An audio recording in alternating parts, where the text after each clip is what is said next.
izao hanao baba tao agnaty ny aly gn'amaizina fa noekeko tamy teny ihany nefa afata agnatiny jeriko tsy nieveriko hampitry problemo anakay nataoko aloha plezirako manegny eky izao tiako fafagna dalagnako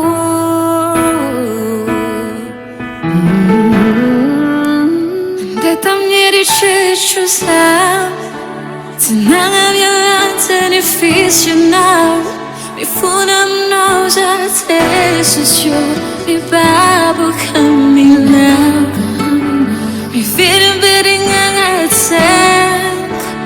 raha tsy vitako izy mety anao mba mamela tompo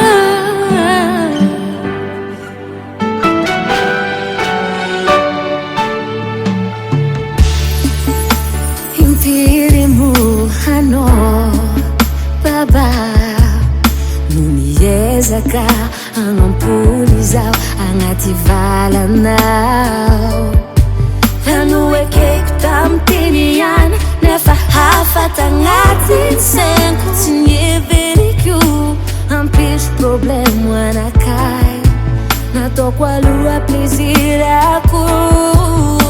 manegny eky izao tiako fafagna dalagnako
Tsy nagnavialanta ny fisionao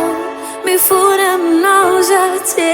sosio mibaboka aminao